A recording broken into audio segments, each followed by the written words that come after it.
Yeah, so I know Kirk said my organizational skills, but it's not really mine.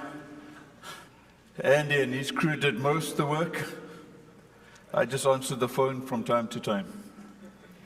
And if I knew there was a problem, I let it go to voicemail first, in the hope that they'd figure the problem out themselves, so that when I phone them, it's all good. Just before I get going, I just wanted to, if you haven't heard, let you all know, next year we are going to have a North American Equip, including the US and Mexico. Because we've been trying to do the World Equip for a couple of years and haven't been able to get it right. So we thought, what's the next best thing we can do? North American Equip.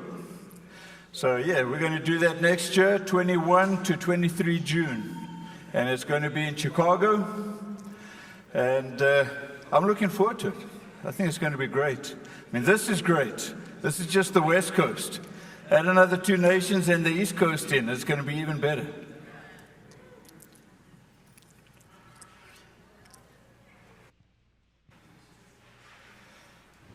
So this year, the Lord's been speaking to me a lot out of Jonathan and his armor bearer.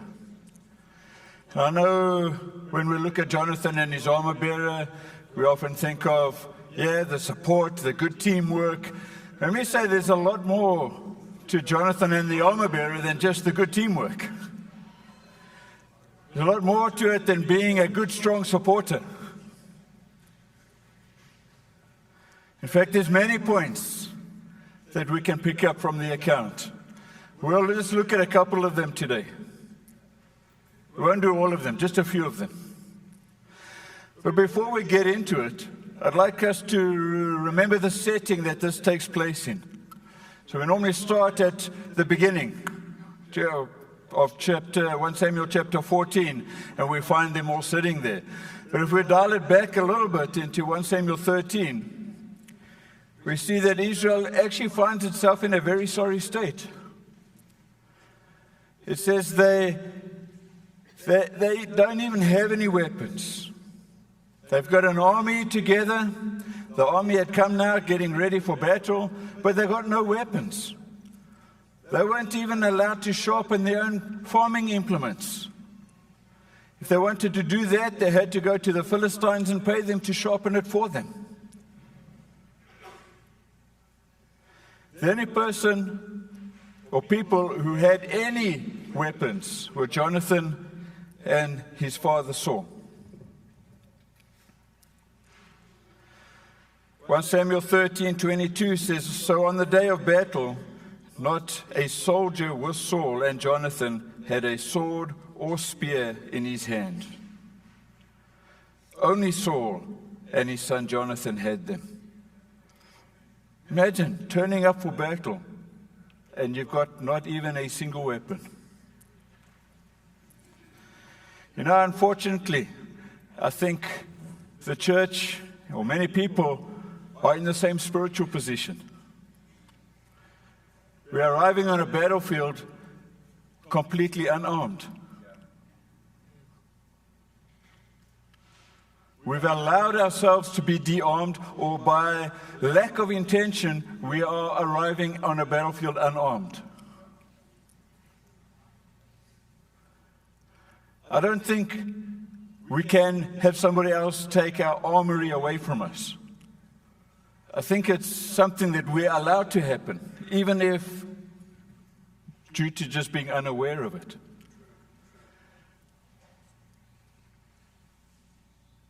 I mean, how much time do we spend reading our word? It's our sword. You know, they say a lot of Christians, the only time they get to read anything of the Bible is on a Sunday morning if they put it on the screen. That's leaving yourself unarmed, unfamiliar with the sword.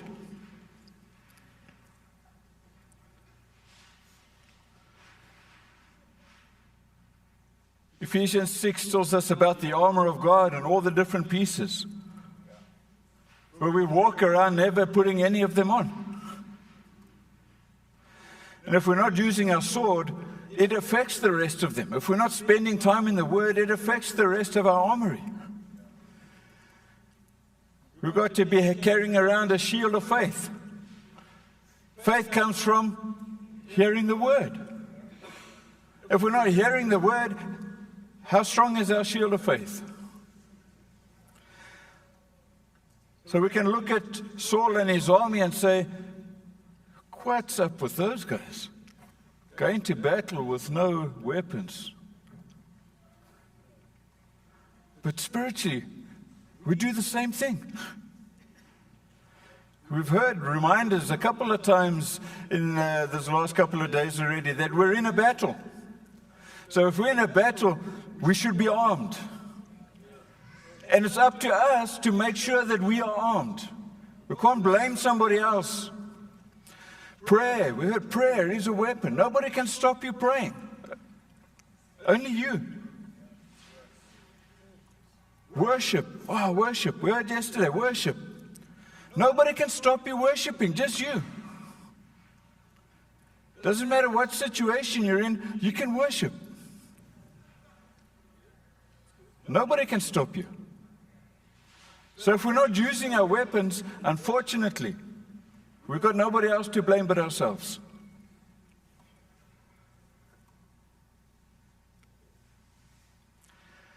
You know, with the technology that we have available today, I think today's Christian should be the most well-armed ever.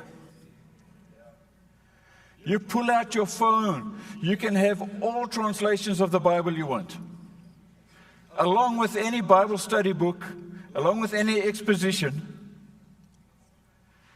Many anointed people's thoughts on those scriptures, you can have it all just in your phone.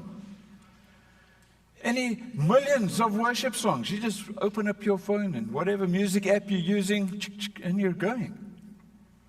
We should be the most well-equipped army that's ever been.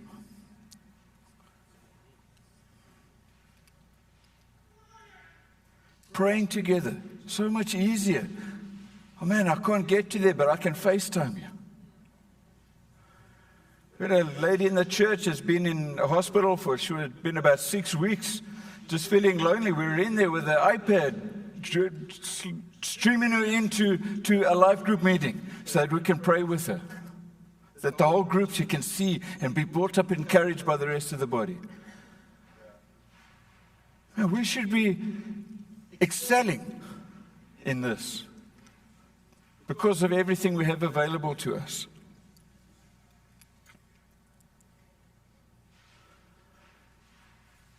Let's carry on. 1 Samuel 14, verse 2 says, Saul was staying on the outskirts of Gibeah under a pomegranate tree in Migron. With them were about 600 men.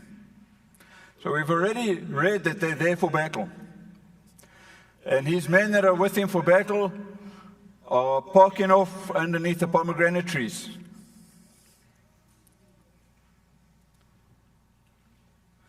Sitting around, eating some pomegranates. Inactive in what they were there to do. They were there with a purpose. Lost sight of their purpose. They're not on the battlefield. They're an army. They're there to do battle, but instead they're sitting unarmed under the pomegranate trees.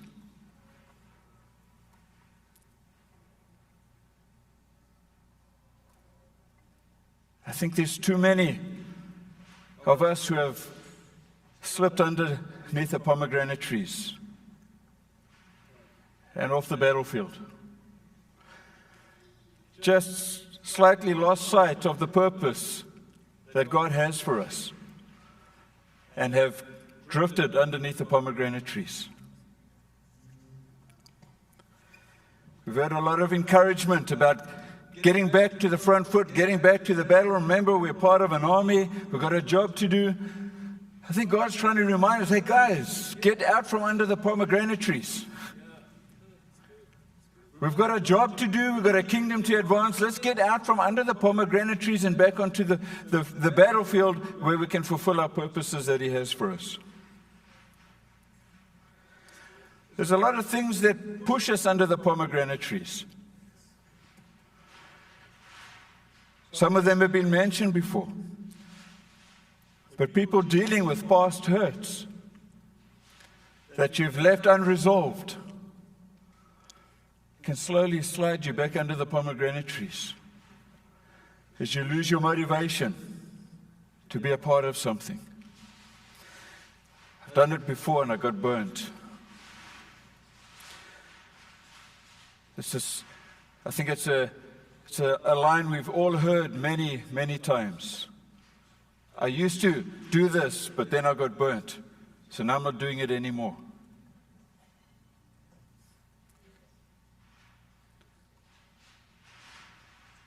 We can't let the actions of somebody stop us from the calling and purposes that God, our great King, has given us. Let's deal with them. Let's get them sorted out so that we can get out from under the pomegranate trees. And I know COVID caused many people and churches to lose their rhythm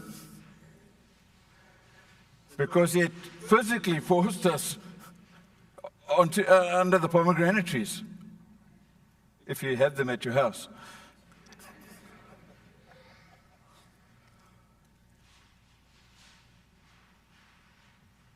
But while we were there, I think some of us lost sight of the purpose that God has for us.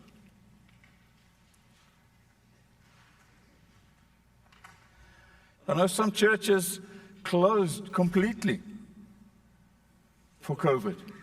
You know, one even in our town, we're like, we don't know what else to do. We're just going to close the doors.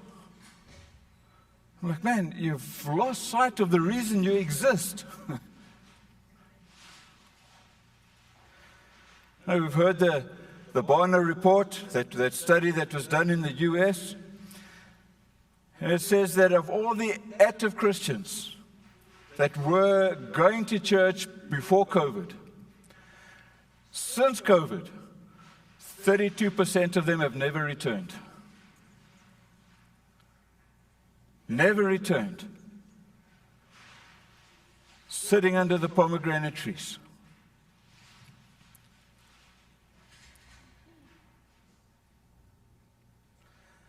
Many, I know, every church leader I've spoken to, we lost people during COVID. Now, I know it was a shaking, and we get to see who's there and who's not there, and who's locked into the kingdom and all of these kind of things. But at the same time, we've lost pieces of the body that we need to come and play their parts, to help the body become strong, healthy, mature, and walk into plans and purposes God has for us. Another thing that pushes us under the pomegranate trees is getting wrapped up in the wrong battles, because that wears you out. It was mentioned already.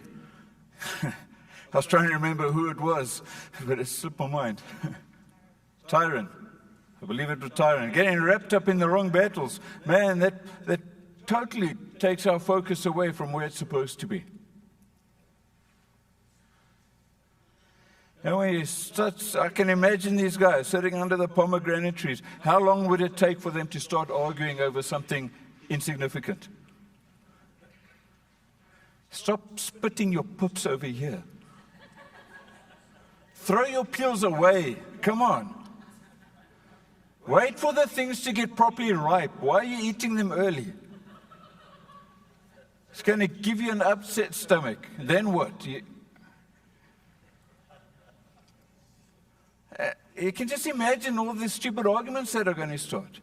But that's what happens when we get stuck under the pomegranate trees. We get wrapped up in fighting battles that actually are detracting us from the plans and purpose God actually has for us.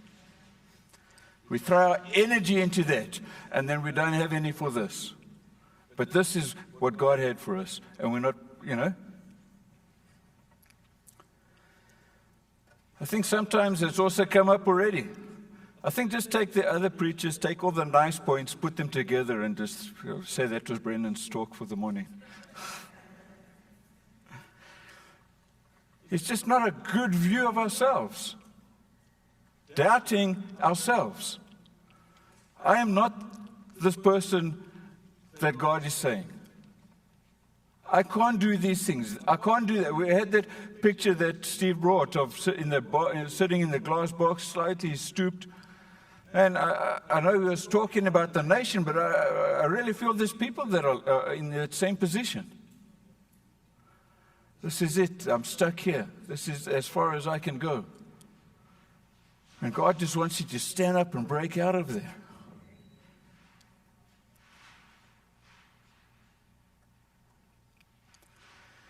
I believe God really wants to strengthen the sense of purpose in the church again. Focus us back on the right battles. Focus us back on the destiny and the call that He has for every single person, every single church here. I think He wants to help us get back the rhythm that we may have lost. When we walk out of step with the Lord, it gets very tiring. He wants us to get back in step with Him. Proverbs 19:21 says, many are the plans in a person's heart, but it's the Lord's purpose that prevails. Let's get back to His purposes, because those are the ones that are going to prevail. We want to be fruitful. We want to be effective. Let's get back into the plans and purposes that God has for us. That's where we're going to see more of His hand. That's where we're going to see more of His power at work.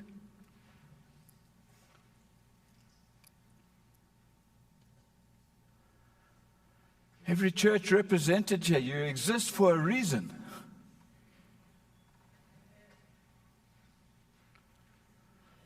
Steve covered a lot of that last night, pretty well.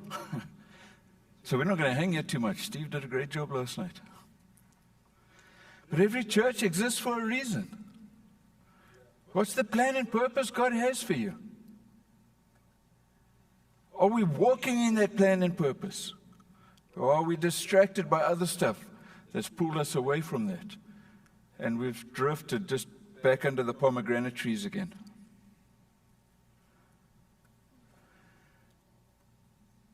Now, every person, God's got a plan and purpose for every single one of us, every single person. Often people come and say, the church should do this. You know what? You're part of the church. So you can take ownership of that statement as well.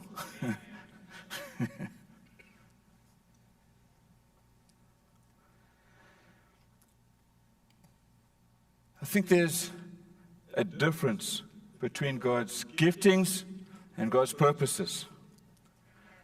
He gifts us and He gives us giftings, but His purpose, they're linked, but they're different. He has a plan and purpose for us, and when He formed us and put us together, He put us together because He's got good works in store for us. He's got a plan and a purpose and an inheritance for each one of us, and He's gifted us to help us to get there. They're tools to help us to walk out the plans and purposes that He has for us. John the Baptist was a prophet, but his job was to prepare the way. Ephesians 2:10 says, we are God's handiwork, created in Christ Jesus to do good works, which He prepared in advance for us to do.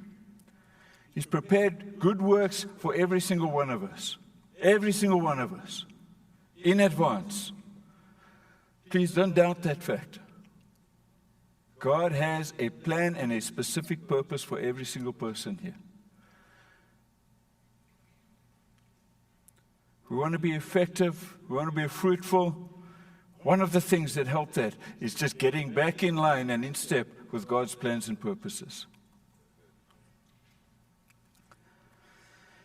1 Samuel 14, verse 1 and verse 6 says, "One day Jonathan, son of Saul, said to his armor-bearer, 'Come, let's go over to the Philistines' outpost on the other side.' But he did not tell his father." Verse 6, "Jonathan said to his young armor-bearer, 'Come, let's go over to the outpost of those uncircumcised men. Perhaps the Lord will act on our behalf. Nothing can hinder the Lord from saving, whether by many or by few.'"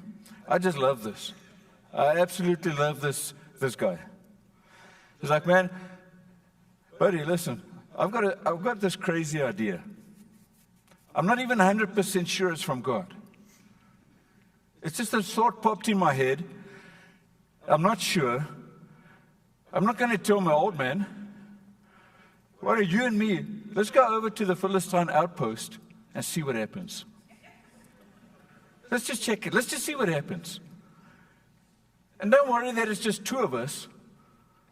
It doesn't matter if there's two of us.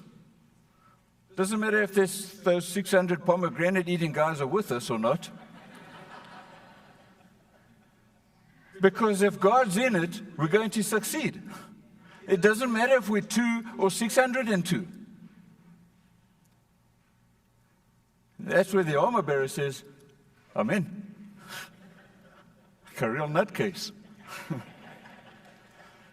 But I just love that heart. It's just a little prompting, a little thought.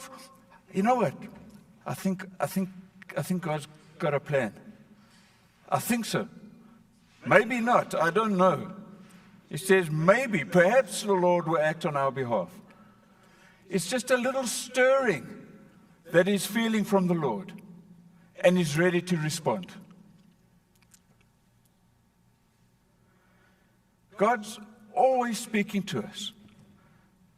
And I think sometimes we're always waiting for the clouds to part, this nice golden ray of sun to come down and shine on our face, and somehow not in our eyes at the same time. And this voice that says, "This is the Lord. This is what I want you to do." Yeah, with a South African accent. You'll find out when you're in heaven. I'm just preparing you.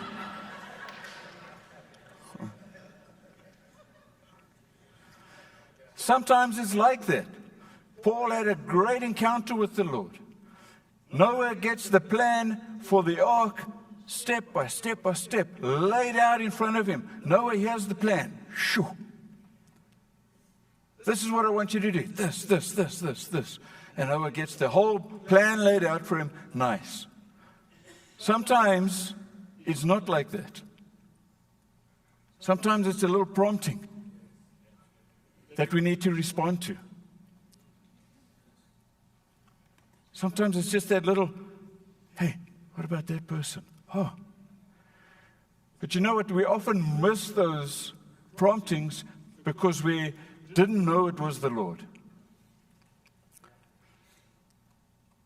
And if we want to be able to recognize those promptings a lot more, the best way to do that is to spend more time talking with the Lord and hearing his voice.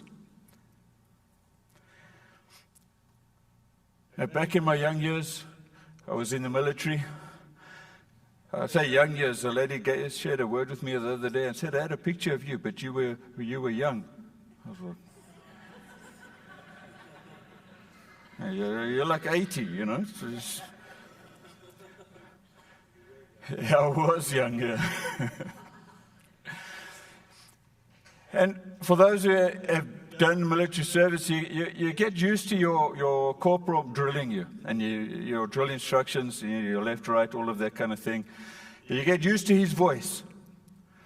But for some reason, when they're giving their instructions, they lose the ability to speak normal words. They speak in grunts and sounds. It sounds like, like tongues sometimes. It's just, and you're supposed to know what that is. But you get used to their voice. Our corporal were used to it. And now we had to do a parade in town.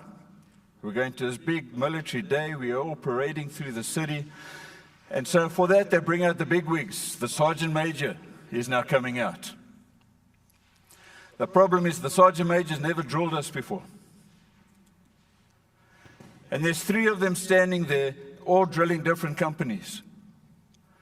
And then our sergeant major, we're all standing at ease, and you hear, well, there's only one thing that can mean, because there's only one place to go. Attention. And we're all standing at attention. Nice. And then he goes,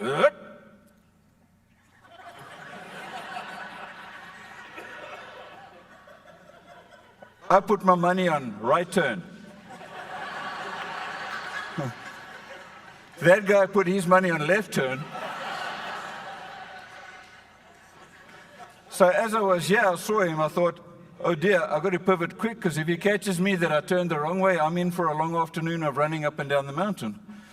So I pivoted, to this guy's dismay. So then I gave up. I thought I'm in big trouble now, and I looked around, and everyone was doing something different. The guy lost his mind. He went red in the face, and those words that came out, we understood very clearly.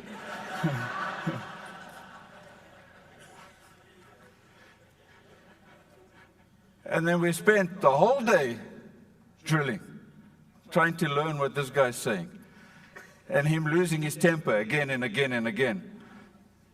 Not changing the way he speaks. But you know what happened? By the end of the day, we had it down packed perfectly. And even though there's 3 of them all shouting different commands at the same time, without looking, we could tell what he's saying, because we had now spent time with him. We could now hear his voice among the noise and respond instantly to just a little shout like that. We knew exactly what that one meant with the up and with the down. Yeah. We knew exactly all his commands just simply by spending time with him and listening to him. So the little promptings we could hear. The same with the Lord. The more we spend talking with him, the more we spend listening to him, the easier it is to hear the little promptings throughout the day. The easier it is in your day-to-day life to hear, just pray for this person. Oh man, you look like you're having a rough day. Is it all right if I pray for you? Or something, and you're releasing living waters everywhere you go, because you're able to hear the little promptings quickly and easily and respond to them.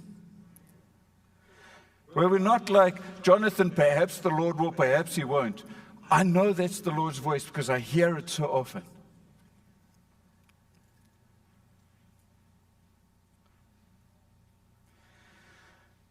And when I know we say, we need to spend more time in God's presence. And we do. But I think we also need to maybe adjust a little bit our time in God's presence. David says in Psalm 27, verse 4, one thing I ask from the Lord, this only do I seek, that I may dwell in the house of the Lord all the days of my life, to gaze on the beauty of the Lord and to seek him in his temple.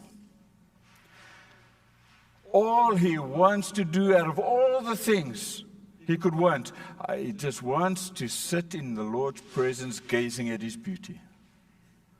I think we need to spend more time sitting in his presence, doing nothing else but gazing at his beauty.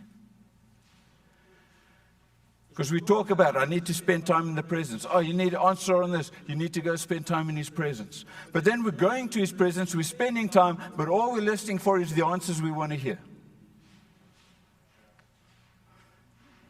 Especially preachers. Where's my preach? I need the topic. How about we just go hang out in his presence and say, Lord, I'm with you. How magnificent are you? How beautiful are your ways? And just be there. David wrote this. Things weren't going that smoothly at the time. But even those, like, he goes there, says, all I want to do is gaze at your beauty.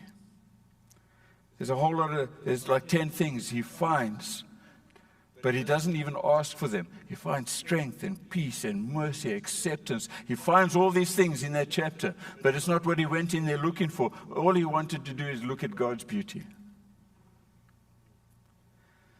So sometimes I think we should tweak and say, Lord, you know what? You know my needs. I've asked for them. All I'm coming to do is hang out with you. I just want to be in your presence and see your beauty. Remember one of those days struggling for a preach. Everyone does, they just don't say it. You have those days. And I had 4 on my back burner for the Sunday. Okay, I'm going to try this one. Nope, it's not that one. Try the next one. I feel it. No, it's not this one. 4th one, gone. Oh, heck. But by then you're frustrated, your brain is fogged up, you're like, I just need to put all of this away. I just walked away from all of it. I put it down, put some worship music on, went and hung out outside. While I'm doing that, the Lord downloads a whole new plan to reach our city. Just downloads it. This was a couple of years ago. We're still using it, and it's still effective. Download from God, just straight here. I was like, oh, Lord, this is awesome. Telling me something completely different from what I wanted to hear. But because I chucked all of that aside, he was able to speak. Finished all of that, and I was like, oh, Lord, this is awesome. But I've still got nothing to preach about on Sunday. Within minutes, download. But he wanted me to hear what he wanted to say first, before he was going to tell me what I needed to hear. Just be in his presence and let him speak to you. You are going to get way more than you expected, and it's way better that way. Hey, 1 Samuel 14:7, that's when the armor bearer says to him, do all that you have in mind. Go ahead, I'm with your heart and soul. Oh man, who doesn't want a teammate like that? Guys, I got a crazy idea. Hey, let's do it, man. I'm with you. Let's just go see it. Let's crash and burn together. Whatever. This is going to be awesome. 1 Chronicles 11:10 says, these were the chiefs of David's mighty warriors. Dave read this yesterday.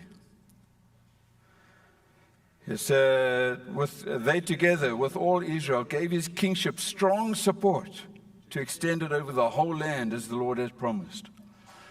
That strong support of those mighty warriors with all the nation, strong support is what helped David to extend the reign over the whole nation. You want to see our churches walk into the fullness of their inheritance. Here's something that helps, strong support. It was mentioned yesterday also by the community, that this is what we're going to be for. We're with each other, heart and soul.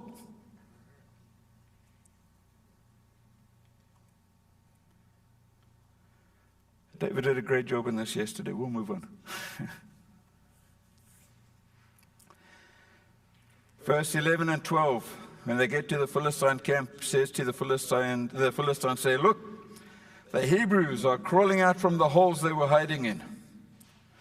The men at the outpost shouted to Jonathan and his armor bearer, come up to us. We will teach you a lesson. The lesson is not how to make fig jam. The lesson was going to be a beating of some sort.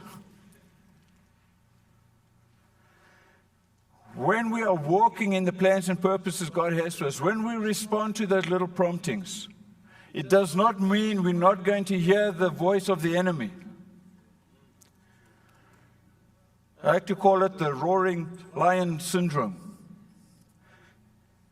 It says in 1 Peter 5 verse 8, be alert and sober mind. Your enemy, the devil, prowls around like a roaring lion, looking for someone he may devour.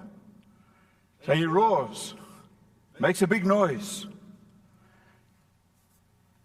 And if you have never stood in front of a lion roaring, let me tell you, it's quite something. It's better when there's a fence between the two of you. It's the recommended way to do it. Because it's amazing how your whole body tenses up, except your bells. They do the opposite. They go the other route. But it roars, it reverberates through you. We say the enemy can be intimidating. The 10 spies saw giants. They saw big guys. They were there. The lion can roar. Doesn't mean that God's not in it. When we face opposition or when we hear opposition, it's not an excuse to go sit back under the pomegranate trees. For Jonathan and his armor bearer, the lion roared. They thought, awesome. Fantastic. God's going to show these guys something now. Man, don't quit on something just because we're getting opposition. If you felt God speak, run with it. Stick it out. See it to the end. Complete the task.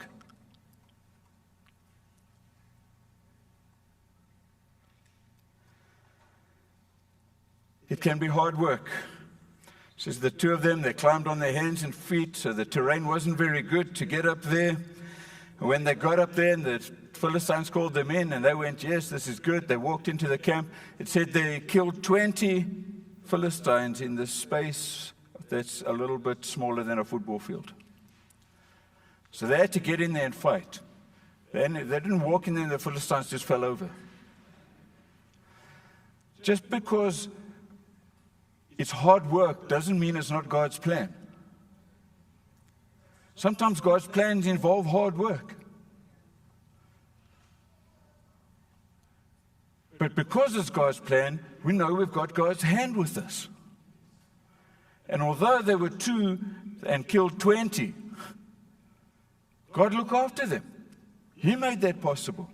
Just like He's going to make it possible for you when you stick to His plan and His purpose. Even if it gets tough, even if the enemy roars, even if the work is hard, if it's His plan, He's going to help you see it through. 2 Thessalonians 1:4 says, therefore, among God's churches we boast about your perseverance and faith in all persecutions and trials you are enduring. I wish we can say that for every single church. We boast about your perseverance. Excellent. The last few years were tough, but you guys swung for the fences regardless.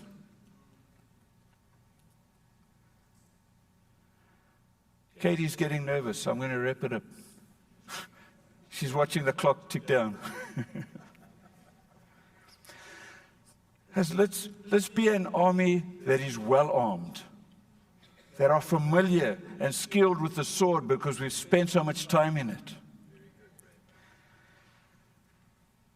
Let us not be hanging out under the pomegranate trees, but out there sticking to the plans and purposes that God has for us.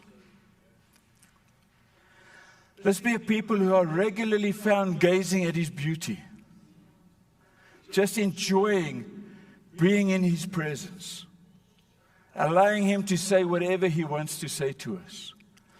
Let's be a people who are never shy or scared to respond to the little promptings that He gives us, because those little promptings can result in great big victories for ourselves and for others.